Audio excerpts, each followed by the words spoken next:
Bonjour et bienvenue. Aujourd'hui, on va coudre Sunbonnetsu Astronome avec sa lunette. C'est un projet débutant facile. Donc le matériel, petite trousse de couture, marqueur effaçable et fond d'environ 22 sur 22 ou à la taille de votre ouvrage. On commence par tracer au crayon effaçable le contour du patron.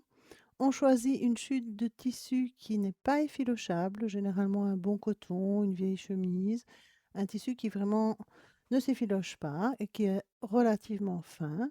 On trace la pièce ici des deux petits pieds. On laisse une marge en général de 5 mm pour les petites pièces et de 7 mm pour les grandes pièces. On positionne ensuite la pièce sur le patron. Vous voyez qu'on laisse le crayon de notre côté. C'est pour ça que c'est du crayon effaçable.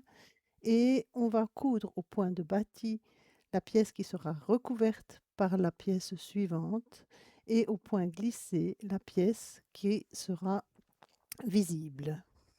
On crante en faisant attention de ne pas couper le trait blanc.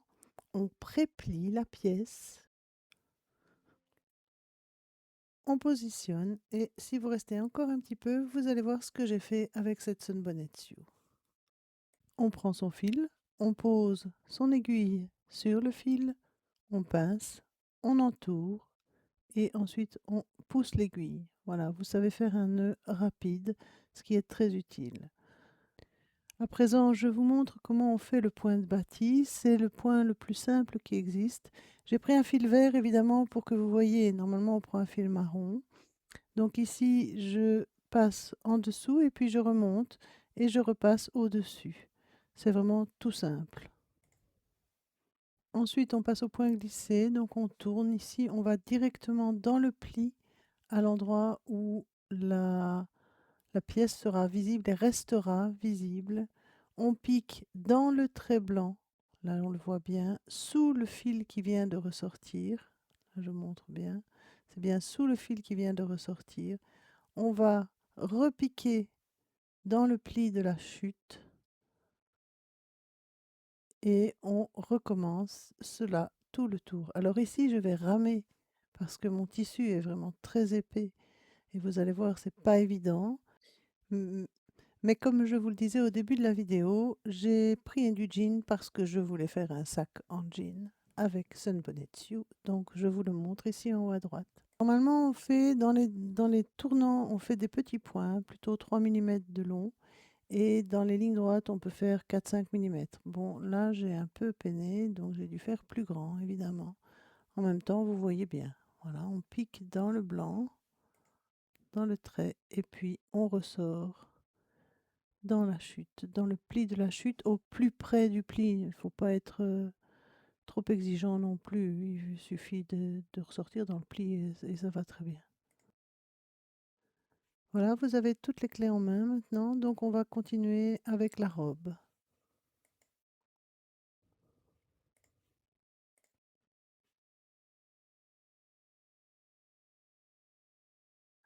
Ça, ce sera recouvert. Donc, qu'est-ce qu'on fait? On marque les endroits qui seront recouverts d'un petit trait et on va couper 2 mm à l'intérieur du petit trait qu'on a fait. Pourquoi? Parce que comme ça, on a un petit jeu. Et là, on va cranter. Donc, il existe deux types de crantage. Il y a le crantage pour laisser plat, j'ai envie de dire ici. Et il y a le crantage pour les courbes. Donc là, on va faire un crantage parce qu'il y a des petites courbes. C'est pas obligatoire. Il y a les coins ici qui ne sont pas vraiment des coins, mais voilà. Et l'autre coin ici, comme ceci. On regarde. Ici, il y a une légère courbe vers l'intérieur. On peut le faire, mais faudra voir. Et ici, il y a une courbe aussi. Donc là, il vaut mieux le faire. Voilà. Et alors, ensuite, on positionne. Pour positionner, comme c'est une grande pièce, je vous conseille de travailler avec les coins. Il y a un coin ici. On le met, le coin qu'on a ici, on le met sur le coin ici. Voilà. Et on positionne comme ceci. Et on va faire la même chose aux quatre coins. Quand on travaille avec du tissu européen, je conseille de mettre beaucoup d'aiguilles. C'est moins nécessaire avec le coton filetin japonais qui est un tissu un peu plus mou et qui prend facilement les formes. Donc ici, moi, je travaille beaucoup avec du coton européen, donc j'utilise beaucoup d'épingles. Ici, on fait donc, je vous montre l'appliqué à l'aiguille, c'est-à-dire qu'on repousse le tissu en dessous pour pouvoir faire les points. Ensuite, on s'attaque à la lunette dessus. C'est une pièce qui est cousue uniquement en point glissé. Puis, on va faire le bras. Donc là, mettez bien l'endroit où vous devez positionner le bras. Ça vous facilitera énormément le travail. Vous découpez 5 mm de marge, vous crantez et vous cousez comme c'est noté ici à droite. Ensuite, on fait le bras avec une partie en pointe bâtie qui est sous le chapeau.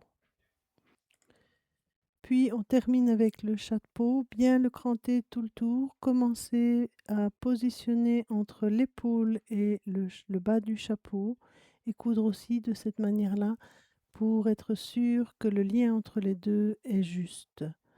Alors au niveau de la déco, j'ai fait un simple trait au marqueur indélébile, n'oubliez pas de le fixer, ainsi que les plis de la jupe, comme vous le voyez, j'utilise le patron pour les faire. Vous pouvez également évidemment broder. Voilà, cette vidéo est terminée, j'espère que vous vous amuserez bien. À dans 5 jours.